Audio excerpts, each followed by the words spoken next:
दोस्तों, इंसान करीब 75 सालों से ब्रह्मांड को खोजने में लगे हुए हैं।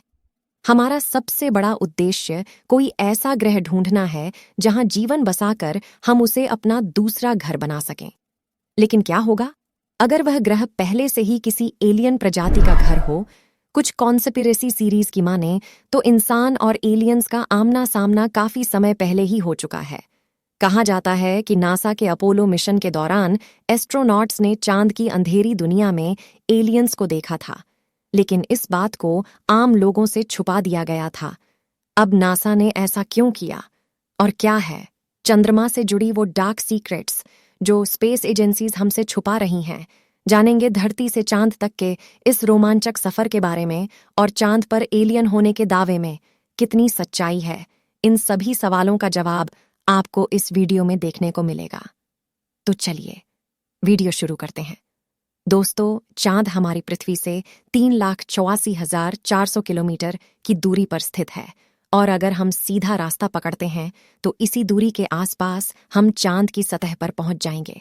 जबकि भारत के चंद्रयान-3 के रास्ते से हमें चांद पर पहुंचने में 42 दिन लगेंगे, क्योंकि चंद्रयान-3 ने चंद्रमा की तरफ जाने का अंडाकार रास्ता चुना था, जिस पर वो पहले पृथ्वी के चक्कर लगाकर चांद की एक लंबे रूट से बढ़ेगा और फिर चांद के भी चक्कर लगाकर लैंडिंग करेगा।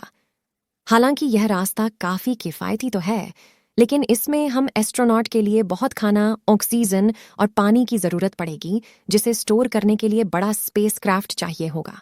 और इस रास्ते से जाने पर 30 लाख किलोमीटर की दूरी तय करके हम काफी थक भी जाएंगे। इसलिए चलिए हम अमेरिका और रूस वाले सीधे रास्ते से ही चांद की तरफ चलते हैं, और इस रास्ते से हमें चांद पर पहुंचने में 4 से 5 दिन लगेंगे। जब स्पेसक्राफ्ट का लैंडर आपको चांद पर उतारेगा तो बाहर आने के लिए आपको सबसे पहले अपना स्पेस सूट पहनना होगा, क्योंकि चांद पर काफी पतला वातावरण है और इसमें ऑक्सीजन मौजूद नहीं है। इसी वजह से सांस लेने के लिए आपको स्पेस सूट के पीछे लगे ऑक्सीजन सिलेंडर का सहारा लेना होगा।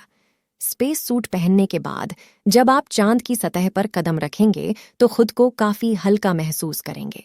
दरअसल चंद्रमा का गुरुत्वाकर्षण पृथ्वी से 6 गुना कम है, इसलिए अगर पृथ्वी पर आपका वजन 60 किलोग्राम है तो चांद पर यह सिर्फ 10 किलोग्राम हो जाएगा। इसी वजह से पहली बार चांद पर कदम रखते ही शुरुआत में आपका बैलेंस बिगड़ेगा और आप चलने के बजाय उछलते हुए नीचे गिर सकते हो। इसलिए चांद की सतह पर संभल कर कदम रखना जरूरी है। अब चांद की सतह की बात करें तो यहाँ पृथ्वी की तरह समतल जमीन नहीं है, बल्कि चांद की सतह ऊबड़ खाबड़ है, और यहाँ जगह जगह पर चट्टानें, पहाड़ और बड़े बड़े प्लाट और यानी गड्ढे हैं। चांद पर ये गड्ढे अरबों सालों से गिर रहे उल्कापिंडों की वजह से बने हैं, और ये 1 सेंटीमीटर से लेकर 200 किलोमीटर तक